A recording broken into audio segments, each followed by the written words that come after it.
Amendamenti i krye republikanit Fatmir Mediu, i cili kërkonte që tokat në Bregdet t'u kthehen pronarëve legjitim, të cilët i kanë zotëruar para vitit 45, nuk mori miratimin e Komisionit të Ligjeve. Mediu argumentoi se zbatimi i ligjit 7501 ka shkaktuar kaos dhe padrejtësi të reflektuar në dokumentet e kompensimit dhe kthimit të pronave. Për të pasqyruar abuzimet me pronat, Mediu nënvizoi se nga 151 hektar tokë bujqësore, 70% e tyre janë shpërndar në mënyrë të padrejtë.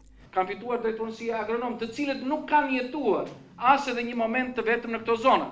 Nuk kanë pas as një lidhje organike me këto zona.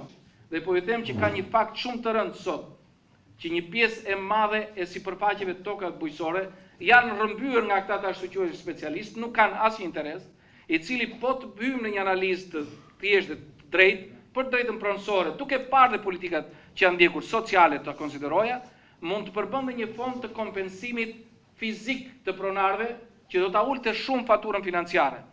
Por debati për pronat nuk anashkaloi aspektin politik, kur socialisti Fino akuzoi ish-ministrin se është bërë palë me demokratët, të cilët ishin pro ligjit 7501. Jo, voton kundër Fatmiri në 2008, se i thashë, ore, ke votuar në 2008 ke marrë vendimin e qeverisë? Po kam votuar kundër. Pse rin qeveri thash? Mendoj që është mirë kur çdo njeri që flet të njohë përgjegjësitë e veta, jo të tjerëve. Dhe në përgjegjësitë e mia, unë kam marrë qëndrim për të votuar kundër asaj qeverie ku kam qenë pjesë, edhe asaj mazhoranze që kam qenë pjesë. Ky ja futi vetes me këtë koment që bëri. Di pse? Tani ju keni qenë në një qeveri dhe nuk i keni dhënë asgjë ish-pronarëve. Keni mbrojtur ish-pronarëve drejt. Domethënë ju keni bërë zgjedhje personale që qëndruat ministër, po nuk keni bërë zgjedhje sekretari i Partisë Republikane. Në fakt ju nuk ja keni futur vetes, ja keni futur pronarëve.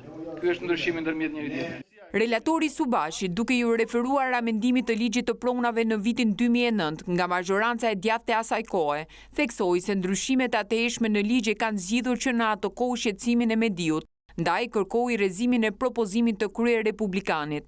Ne dim shumë mirë që çdo akt i tillë, i cili është dhënë në kundërshtim me ligjin, është një akt i cili nuk sjell pasoja juridike. Dhe paçka se de facto ai mund të hiqet si pronari asaj sipërfaqe toke, por de jure nuk është pronar.